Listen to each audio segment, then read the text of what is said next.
Welcome to the Stronger Than Steel podcast with your host, Austin Davidson and John Keir, talking Steelers all the time. Now, here's Austin and John. Hello and welcome back to another edition of the Stronger Than Steel podcast. John Keir with you, and with me, as always, is my co-host, Austin Davidson. Heyo.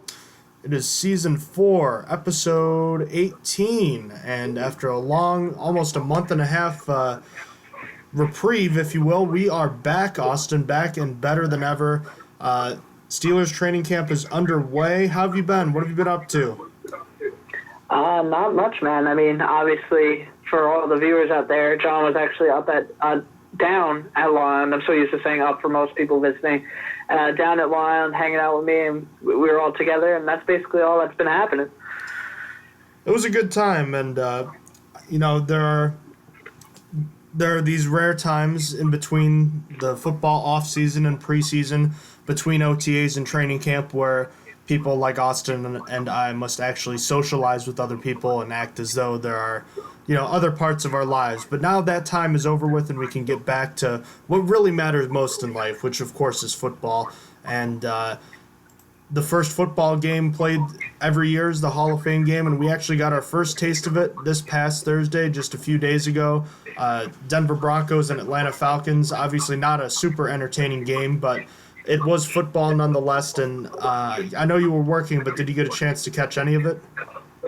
I went back because I wanted to see how Drew Lock did, and so I watched the first quarter fully, and then I went back and watched Drew Lock highlights, or every throw he had. I think you sent it to me on Twitter, just because I wanted to know, because if anyone doesn't remember, when we did quarterback previews, I thought Drew Lock was going to be the next, Blake Bortles. He was going to be trash. And I wanted to see how he was going to do. And to be honest, I didn't see anything impressive to prove me wrong yet. But, yeah, so that's what I watched. How much did you watch of the game? I watched bits and pieces of all of it. I had some other stuff going on, but I was able to catch a good bit of it. And, it's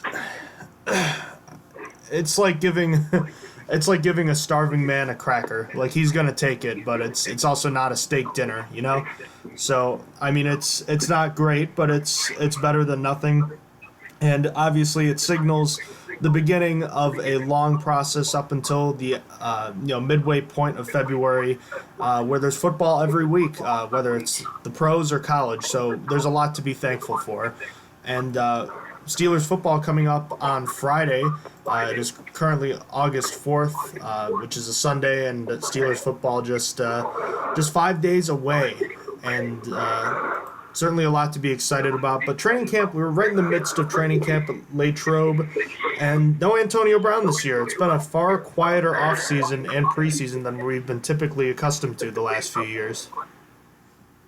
Oh, yeah, we still get to see it, though, but now we get to laugh from the sidelines as the Raiders complain that they want to get the Antonio Brown train started, and he has a foot injury, and he comes into camp with a hot air balloon. So we get to watch from the sideline for once. Or I guess we always from the sideline, but you know what I mean. We get to watch from the other side of things, and it's going really well.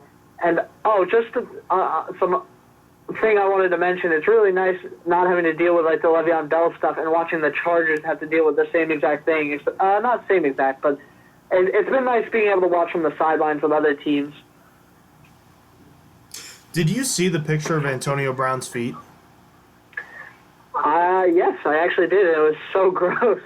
That stuff shouldn't be on social media. Yeah, man, that was NSFW. Yeah, that was not okay, but let's shift back to the Pittsburgh Steelers here. So, kind of mentioned no major storylines here early. We're actually about halfway through Steelers training camp already. So a bunch of their practices came early. I think it was 5 or 4 in the first 5 days or something like that, and then 5 straight after that. The pinnacle of training camp was just held. You had the Friday Night Lights at the high school down there in Latrobe, followed, of course, by the Fan Fest at Heinz Field, which actually just concluded a few hours ago. So we're getting right through it, and of course we'll get into kind of how things are looking so far. No games have been played yet, so you can't really draw any hard conclusions so far, but I mean, you can certainly start to paint a picture right now as we're about 2 weeks into training camp. But first and foremost, let's get some injuries out of the way.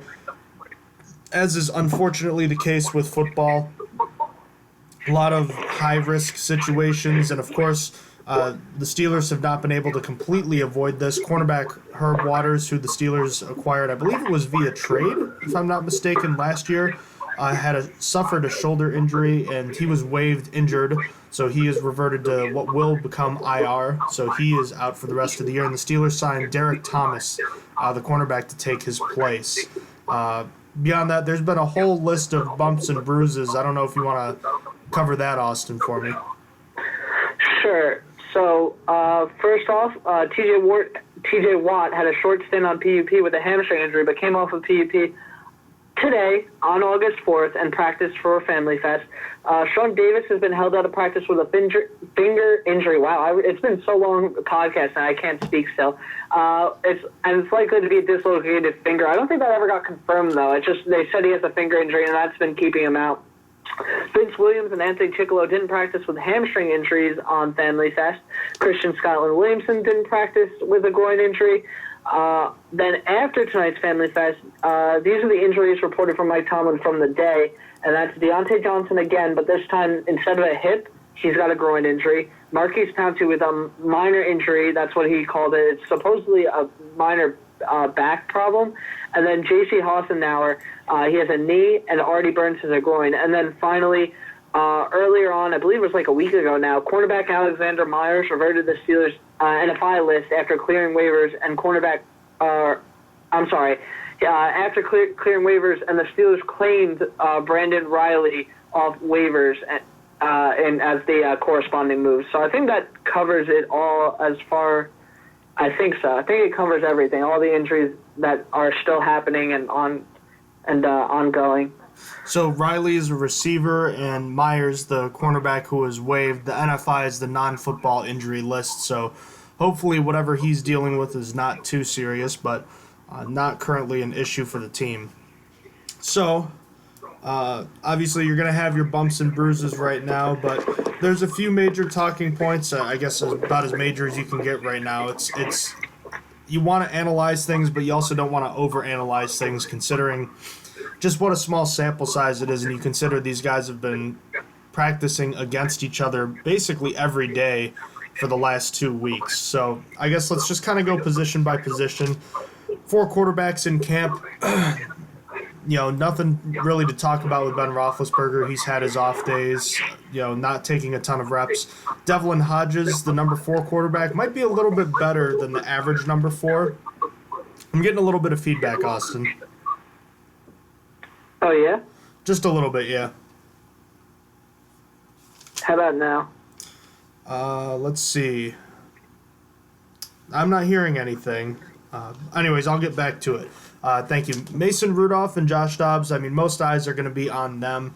Early on, Mason Rudolph was having the better numbers. Dobbs had a really, really bad start to camp. But one thing that has to be pointed out is that Dobbs has been making more of an effort to push the ball down the field, while Rudolph has been kind of dinking and dunking his way around, which, as we know, is only going to take you so far.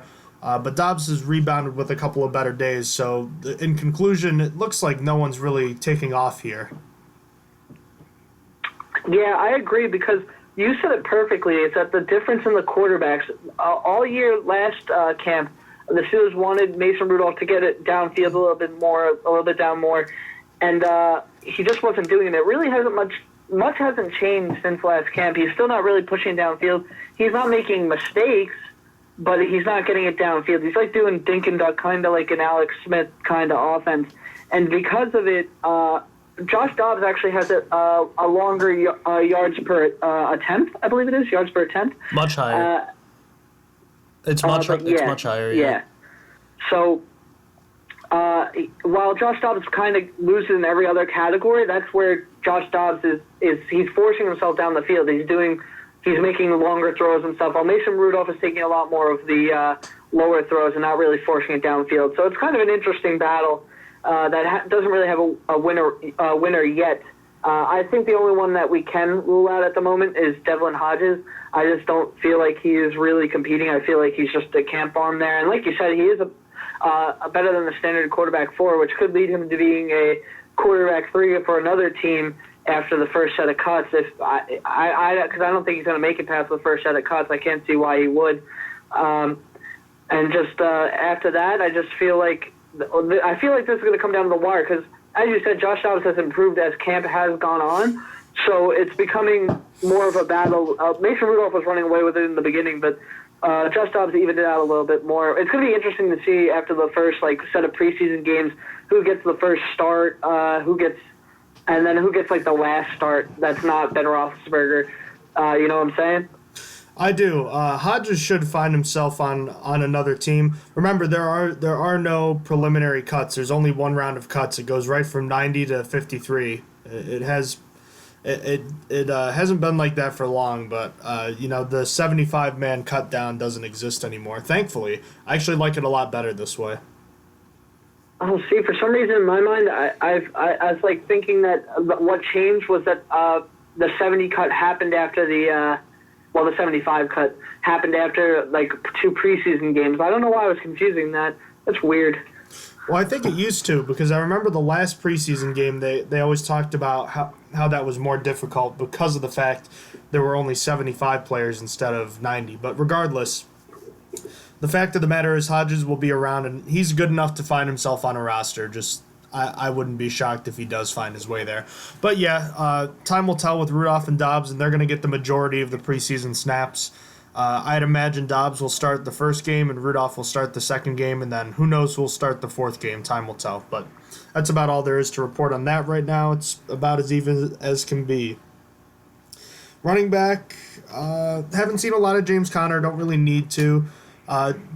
We've seen a decent amount of Jalen Samuels. Not a whole lot to report there. He's a little bit slimmer, maybe nothing too different. We've seen a ton of Benny Snell. He's actually held up pretty well as a pass protector and has actually showed off some pretty good hands despite not having many catches in college. I know that he's not going to be a featured guy in this offense, but the fact of the matter is I don't see James Conner or Jalen Samuels playing all 16 games this year, which means that Snell's going to have to be able to play significant snaps at some point this year. And I feel a lot better about that being a potential reality than I did even a few weeks ago. Yeah, Benny Snell is definitely impressed, and Ben Roethlisberger raved about it, that he was throwing him bad passes just to see what his window was, how far he could reach, how bad the pass can be, that he could still get it. And Roethlisberger said he was impressed with his range of motion. Like you said, he wasn't known as really a pass catcher over at Kentucky, so that's obviously a very good sign if you're versatile. And like you said, he has been shown that he can be a blocker as well. He's been doing very well in the backs-on-backers drill that the Steelers like to do, and it's been interesting. I really liked his matchups with both Devin Bush and Ola Adaney. They've been fun to watch because they've been taking on each other. I believe Bush won 4-3 on the backs on backers drill the last time they versed, but it's been a very good matchup, and that's not speaking poorly of Devin Bush, but I think it's more showing that Benny Snell is actually really solid.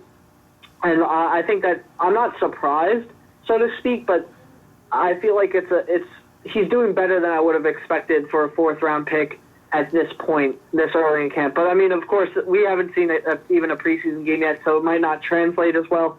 We've seen tons of training camp players be amazing, like Artie Burns, the training camp legend, and Justin Hunter, also a training camp legend. I guess Justin Hunter is also a preseason legend as well. But regardless, I'm excited going into the game to see how Snell performs.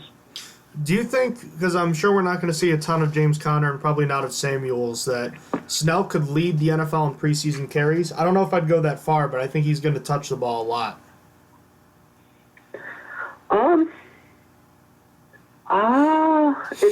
In my mind, I want to say it's going to be Miles Sanders from the Eagles, because the Eagles have a lot of running backs at the moment, and I don't think they have a clear-cut starter at the moment. I think it's going to be interesting. We'll have to see what happens, but Benny Snell could lead teams in the preseason in carries. It might be But now that I think about it, it might be like a Denver Broncos or a Falcons running back since they get an extra game here.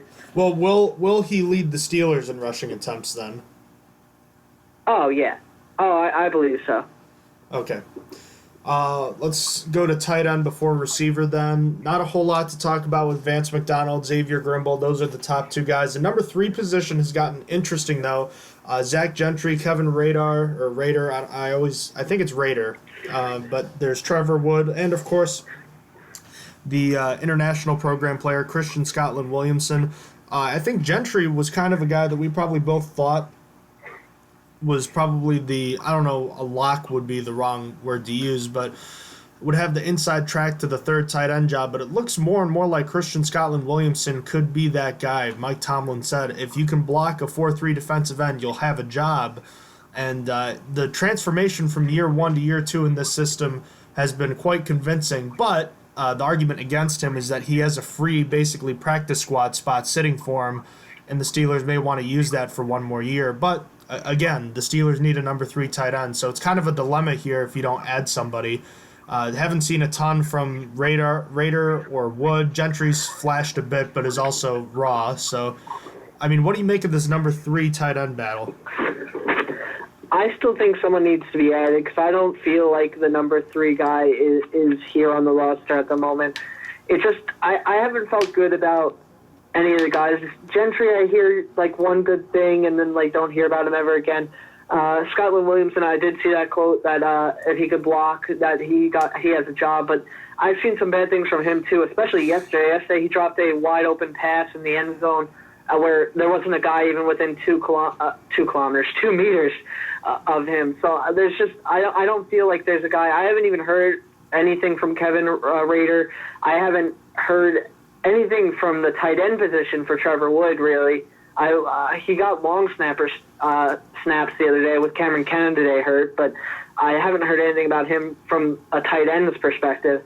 I don't feel comfortable with the tight ends that are left here. And I think that the Steelers still need to add at this position.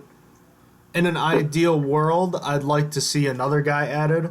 Then you could keep Gentry, who I think could use a year at the practice squad, and have Scotland Williamson use one more year, and then maybe Scotland Williamson can get it next year. But, I mean, if you can't add someone right now, who do you think is making it? Out of the 3, it's just so rough. Like, I don't really... not out of the 3, but, like, it's pretty rough question. I would personally go with Zach Gentry because of the fact that the Christian Scotland Williamson dilemma, where you actually just get an extra roster spot on the practice squad to keep him there instead. I don't see why not. I still don't think he's performed well enough for a team to sign him off the practice squad. So, I mean, I guess it would be a risk in that.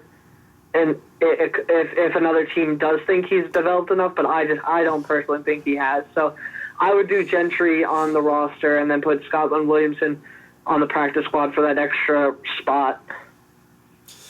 All right, at wide receiver, the Steelers have obviously a new leader in Juju Smith-Schuster, but new faces, and some faces have stayed the same, but the big new additions are Dante Moncrief and Deontay Johnson. Dante and Deontay, kind of sounds like a law firm, doesn't it?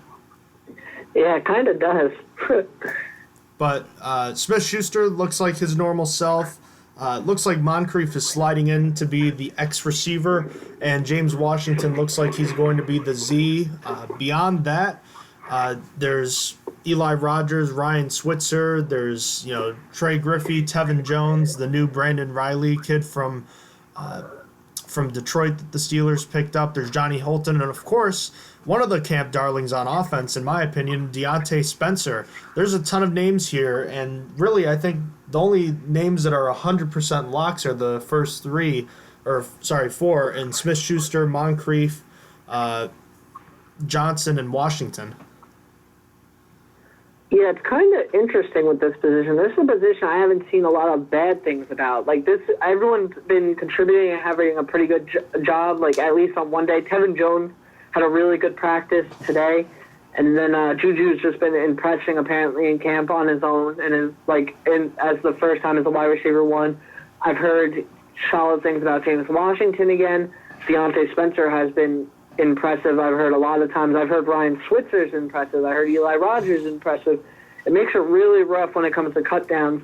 So at this point now, I'm just hoping, because the Steelers honestly can't keep them all, I'm just hoping that Spencer can get it to the practice squad and see what happens with how many wide receivers they can keep here. Because I feel like, again, this is another position where you're just going to have to wait for an actual game to see how they perform. But I feel like they've all been very impressive in their own right. And honestly, I just like them all. Like, I haven't really heard many bad things. The only one wide receiver I will say I heard some bad things about is Trey Griffey. I heard Trey Griffey isn't doing so hot, but he wasn't really doing that great last year. I was surprised he was kept around, to be honest, after last preseason, but because he stuck around on the practice squad. But yeah, everyone else, it's been kind of exciting. It's been a little bit refreshing with a new wide receiver room with a bunch of guys to look forward to. They're keeping 6 guys, so with the first 4 names already in place, it looks like it's Rogers, Switzer, possibly Deontay Spencer, and then your pick of a 4th guy between Griffey, Jones, Holton, or Riley. The issue with Rogers, Switzer, and Spencer, those 3 guys in particular, is they all have the same type of mold and background. They can all play special teams. They can all return punts. Rogers is the only one that hasn't returned kicks before, and they're all smaller slot guys. So I guess you have those 3 guys, and because you've got 6 spots, I'm assuming for this instance you wouldn't keep Riley, Jones, Griffey, or Holton on your 6? Me, no.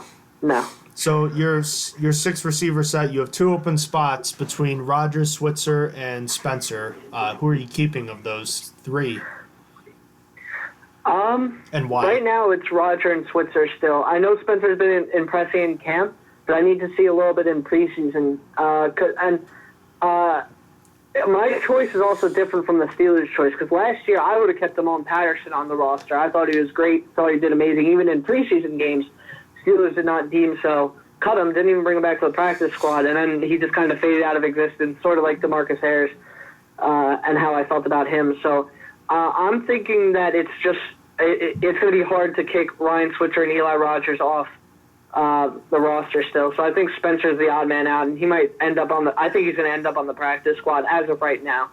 They have How about you? They have the inside track, but I think right now the person most in danger of losing that spot would be Switzer, just because Spencer might be the best returner of the bunch. And mind you, Deontay Johnson can also return, but there are questions about his ability with ball security, which I was not aware was an issue. So if you're talking about Spencer, you're probably going to need to see him take 1, maybe 2 back to the house like Stephon Logan did now 10 years ago to make the team. I wouldn't doubt him. And he does seem to show more upside as a receiver than Switzer. So, this battle's far from over right now. Let's just put it that way. Oh, yeah, I agree. All right. Along the offensive line, Matt Filer has pretty much entrenched himself as the starter. No reason to think that's going to change for now. Unless if we see something surprising in game action, he should be the starter. Looks like Chukwuma Okorafor has taken the lead as the swing tackle. Gerald Hawkins really struggled early in camp, but has rebounded the last couple days, looking solid. A couple other guys that have had good camps are Fred Johnson, the Steelers' top undrafted free agent target, and Zach Banner as well has had a pretty solid camp. But again, the problem with all these good offensive linemen, you look at guys like that and Derwin Gray, there might not be enough room for all of them. So you might have to cut a couple guys and might have to try to stow 1 or 2 away on the practice squad. How are you seeing this shaping up beyond Okorafor and the first 6 guys? Or 7. See, what's interesting about this is that I think that there might be 3 offensive linemen kept on the practice squad, because there's just so many here that are just pretty good. At the least, I would hope, if it's possible, I would hope for the Steelers to try and trade one, but I feel like it's just a position the Steelers are so plentiful in, and that they're just so good that they might just choose to keep a lot on the practice squad, because it's just a position they have a lot of good guys on. I mean, granted, the practice squad is usually used to keep some guys that just in case of an emergency, but last year we saw them keep Javon Franklin on there for basically no reason. So, or Jarvian, I think it was, not Javon. So I think that it's definitely a possibility because Damian Prince has done pretty solid. Derwin Gray has actually done pretty solid. Derwin Gray did good against Anthony Chickolo, which was impressive to me. I mean, Anthony Chickolo is not that good of a pass rusher, but I mean, he's still been in the NFL for a while now. And then there's Zach Banner, who was last year's, sort of Steelers loved their darling because he just kind of sat around on the roster for a while, even though they didn't really need that extra offensive lineman. Then they did like Gerald Hawkins, but I feel like Gerald Hawkins is the odd man out here. I don't know. I felt like he hasn't been impressive through camp. Not to downplay how good I think Adaney is, but he's been destroyed by Adaney so far through camp. Every time he versed him, it's been pretty rough for Gerald Hawkins so far. And he's gotten better because he hasn't had to verse Adaney the past couple of days. But, other than that, I think, I like you said, Matt Filer solidified his starting job at right tackle. I thought that it was his to lose throughout this entire thing. I didn't think it was possible that he was even going to be dethroned. I thought it was just more of let's go see what's going to happen. I felt like that was a given. I felt like that was Matt Filer's job because he did so well in it. There's several games. But that's just me. And Chukwuma Okorafor seems to be developing very nicely, and that's very good for the future because he's obviously drafted with a little bit of development in mind. He was a little bit raw and stuff, and now he's becoming a pretty solid tackle. And like you said, he's going to be the swing tackle, and I think he's going to do a pretty decent job. On defense now, let's look at the defensive line. Not a whole lot going on with the first five guys. We already know what's going on there. Isaiah Buggs basically battling for that last roster spot with a whole bunch of guys in Casey Sales, Levon Hooks, Connor Sheehy, Craig Winston, Greg Gilmore, and Henry Mondeo, I believe is how you say that name. But basically, it looks like the biggest competition for Buggs is either Hooks or Sales, and I think that's pretty much it. It's going to be one of those three guys, but I have to think, again, Buggs being a draft pick has the inside shot, but then again, Joshua Frazier did last year, and he didn't pan out. Yeah, I was hoping for a little bit more from Casey Sales after he did so well on the Birmingham Iron in the AAF. But I feel like I haven't really seen much from Sales or even Hooks. Hooks was, last year I thought was going to crack the roster over McCullers, but this year I feel like I haven't really heard much from him as much as I did last year. Last year Levon Hooks was doing great in camp.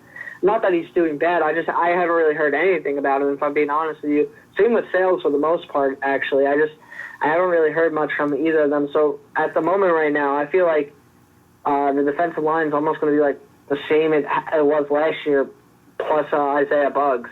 That's like really it. Minus LT Walton, add an Isaiah Buggs. Like that seems like a position that's not really going to have much turnover, in my opinion. I feel like it's basically it's going to shape out as it looks right now.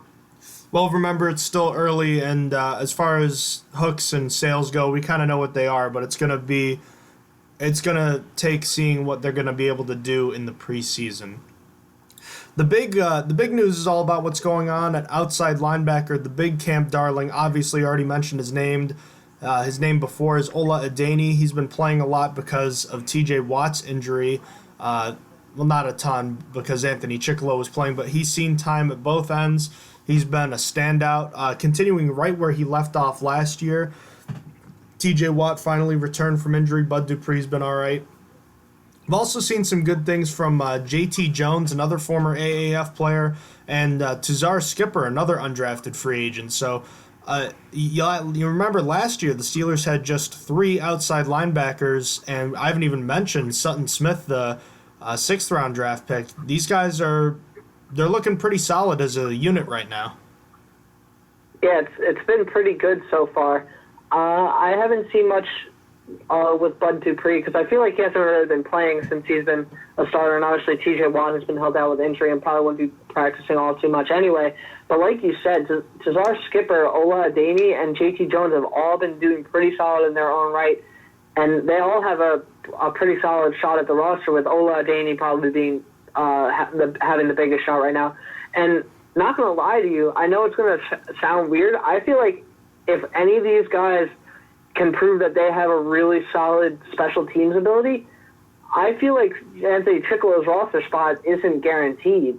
He's not the most expensive guy, and I know that the Steelers paid him a good amount, actually, but to keep him away from the Patriots. But, I mean, if you have these guys performing really well, and they might be able to pass rush better than Anthony Chicolo and play special teams just as good, I feel like and it's going to be for cheaper, one of these guys, I feel like that makes Anthony Chicolo's spot not a lock. And to me, Ola Adeni has locked himself into the roster. I feel like there's no way you can deny him after he's done not as good against Matt Filer, but he's done good against him, done decently. He destroyed Gerald Hawkins. He was destroying all the other second team guys. I feel like he's earned his backup spot because I mean he's probably the third best pass rushing linebacker pass rushing outside linebacker. Let's put it that way. I think he's like the third best option there. So to me, he's locked at the moment until he proves that he's not going to do good in games. The other three, it's just going to be interesting. The Steelers kept 3 last year, but that was really weird. They could go back to 5. They could do 4. It's going to be interesting to see what they do.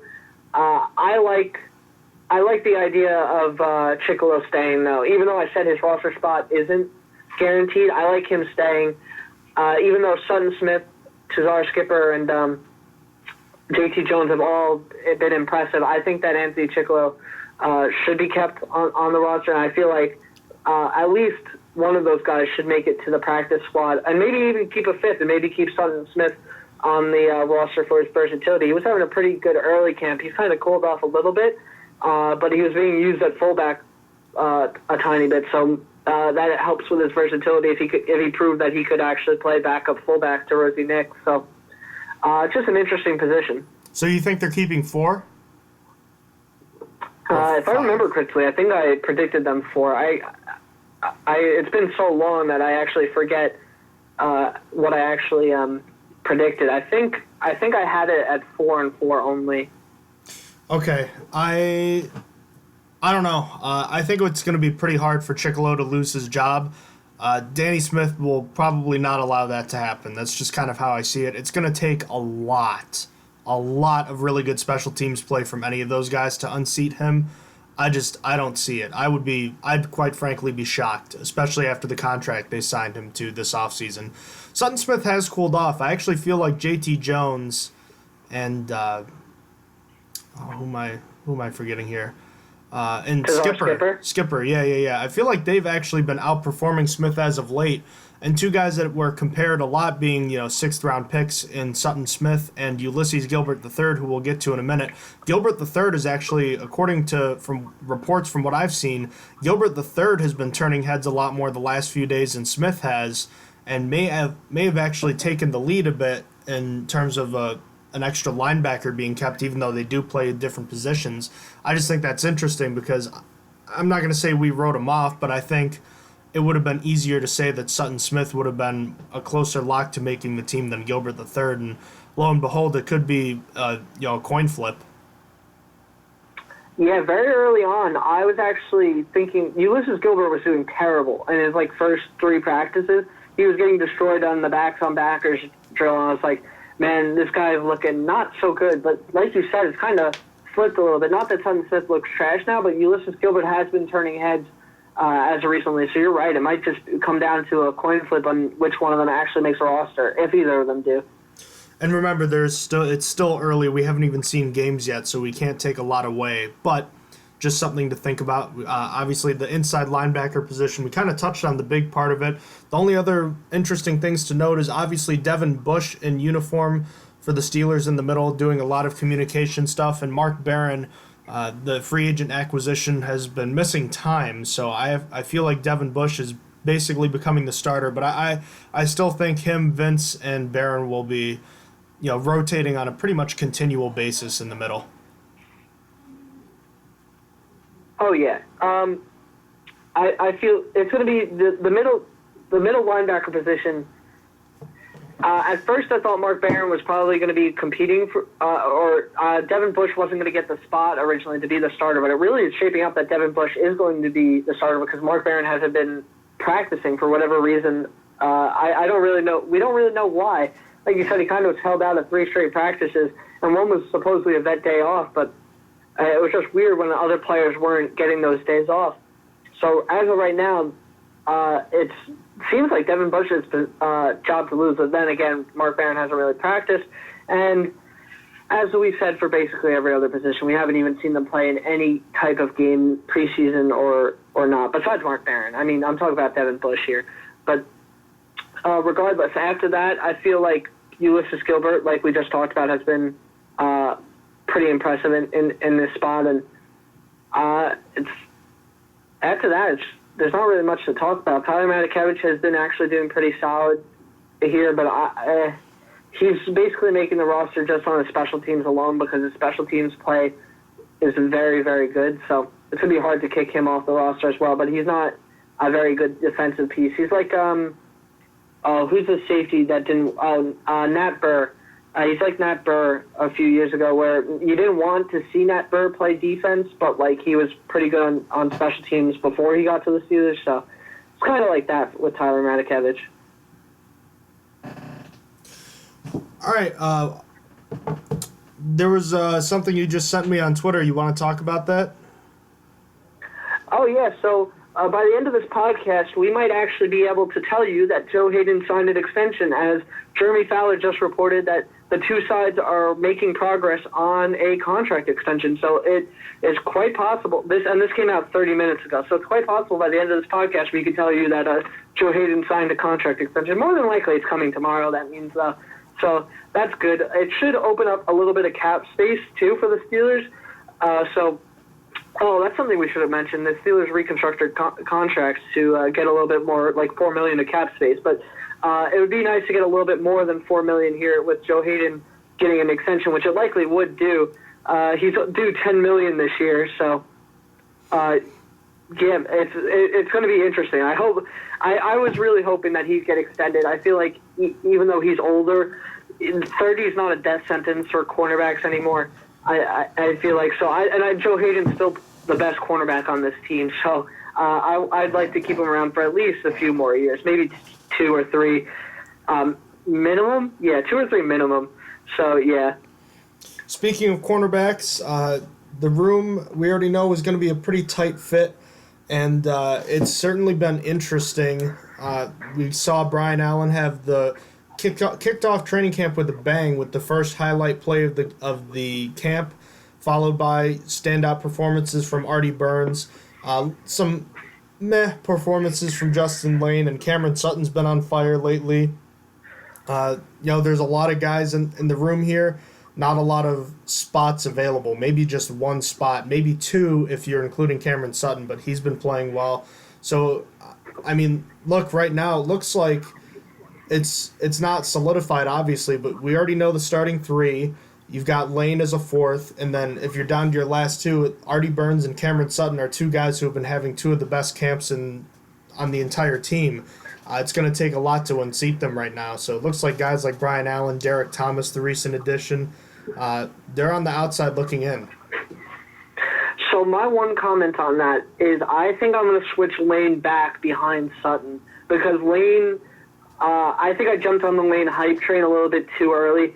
So far for me, I haven't really seen much good things from camp. I've seen him getting beat a lot of raw activity, while Cameron Sutton has a little bit of game experience and has been impressing in camp. So for me, Cameron Sutton's the 4th at the moment, and Justin Lane moved back a little bit because he needs a little bit more time to play. But like you said, Artie Burns is doing his normal Artie Burns routine and doing really good through training camp. So he's basically going to make it. Brian Allen's been hit or miss. Brian Allen's been flashy with the interceptions and stuff, but he's not really been doing good in general as well. And then Derek Thomas just signed a few days ago, already missed a practice today, so it's just not looking good for him. It seems like cornerback is shaping up pretty early here, kind of like the defensive line. I feel like it's going to be hard to crack the roster for guys like Brian Allen and Derek Thomas. not impossible for these guys. Again, no games have been played yet, but it's going to take, games with interceptions, multiple games with multiple interceptions, and things of that nature. Safety position has been a little eye-opening. Strong safety has been pretty, standard. Terrell Edmonds, Marcus Allen, whatnot.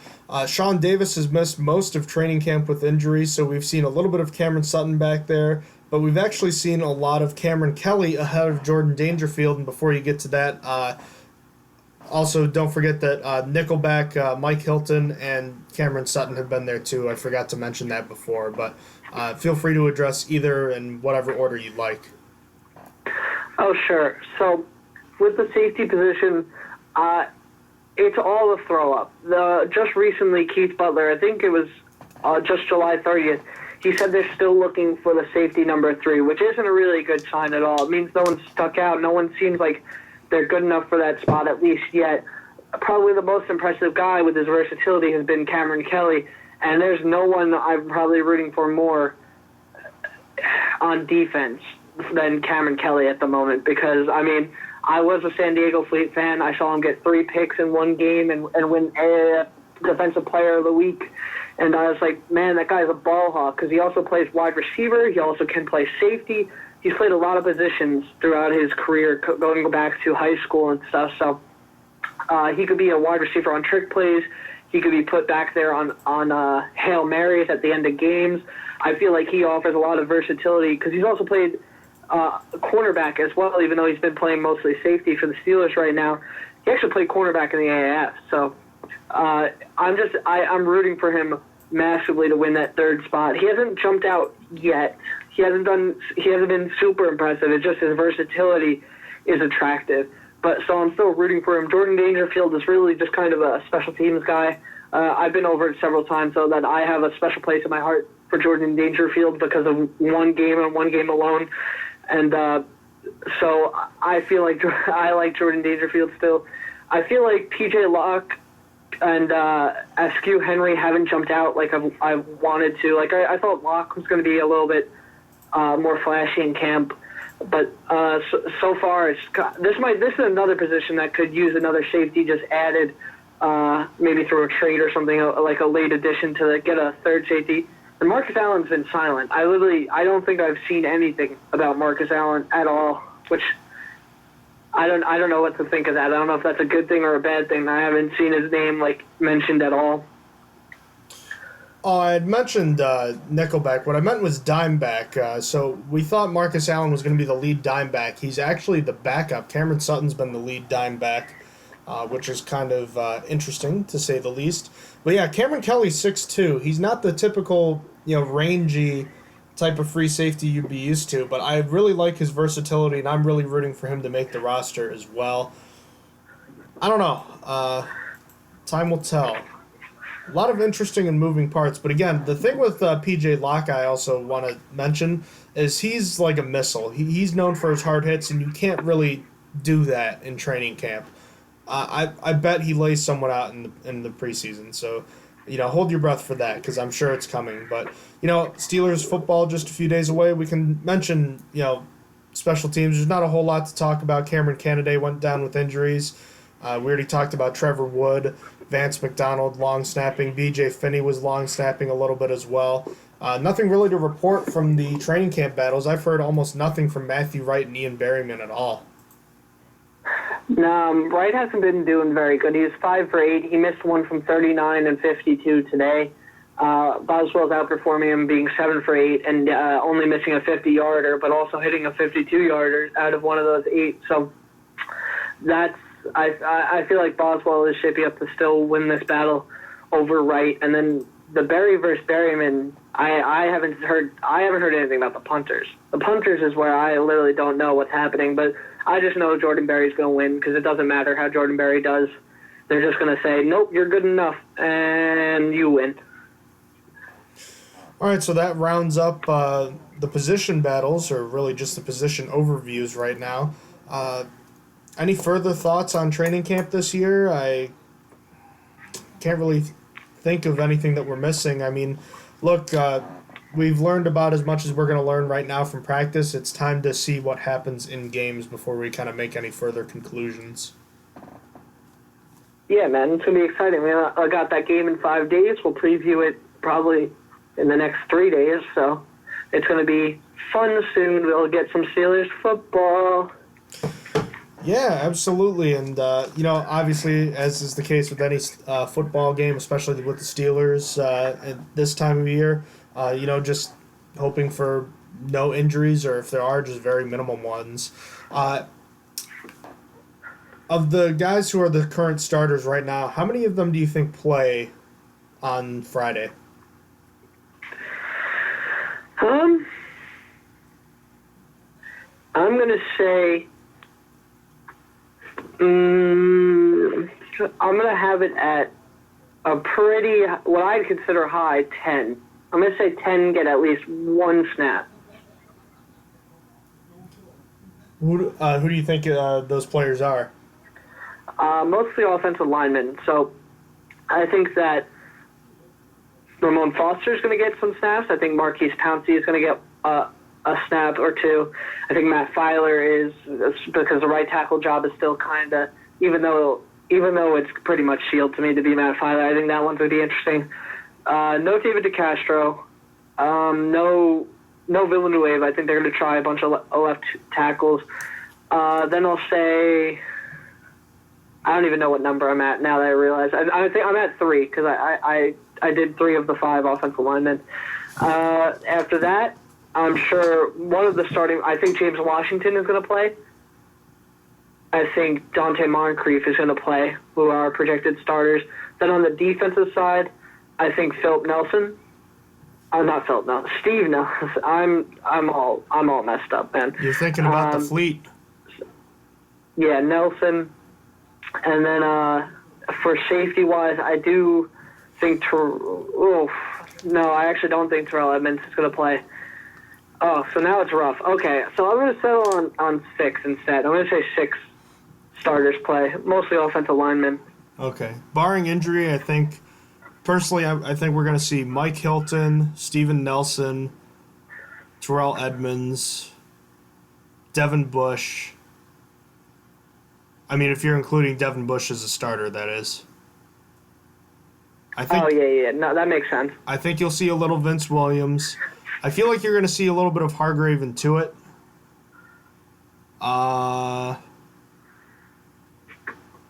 Technically, I guess Roosevelt Nix, although I don't think you need to necessarily refer to him as a starter. Moncrief, Washington, Filer. That might be it. I'm definitely not throwing out Vance McDonald. No? No. If you do, you gotta do like 5 layers of bubble wrap. I think I might have him play 5 preseason snaps at most. I don't want that man getting hurt. All super bubble wrapped. Bubble wrapped, he's gonna have some swimmies just in case there's water around. Everything, the works. 100%. Or another idea of something that might help, get another tight end. Oh, but there's no one left right now. But then again, this is when Kevin Colbert makes his moves. Yeah, we'll see. Wasn't Vance McDonald traded for after like the 2nd preseason game or after the 3rd? This happened like 6 days before the opening game against the Browns. You're right. So after the 4th preseason. That was late. I remember in the process. being in class and seeing it. I knew it had to be late August. That was late in the process. That might have been like the first couple days of September. That one was later than they usually are, though. Like I believe Sammy Coates, trading. Usually they happen a week earlier than that, though. I think, but time will tell. So okay, I think that wraps things up for today, and we'll be back on Tuesday night talking Steelers and Buccaneers. We won't really be talking much about the Buccaneers. Not a whole lot to talk about with their backups because we probably don't know who they are. So we'll be just talking about kind of what we're going to be looking for from the Steelers in that game. But until then, you can follow us on Twitter at @stronger_steel and check out our website, strongerthansteelnfl.blogspot.com. Thank you so much for joining us as always. We appreciate the listenership after such a long time off. But hey, because we're recording now, because we're talking football, that means we got games right around the corner. So a lot to look forward to. Austin, thank you so much for joining me again. And we're finally back, man. You know, several long months, it's over. Yeah, I'm excited. I'm very excited for next week. I'm excited to talk about previewing football. I'm excited to talk about the linebacker versus linebacker battle that's going to happen preseason game 1, the 2 rookies. I can't wait.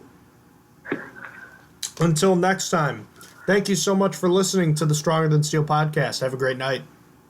Have a good night. You have been listening to Stronger Than Steel podcast. Thank you for joining us today, and don't forget to check out our website listed in the description below.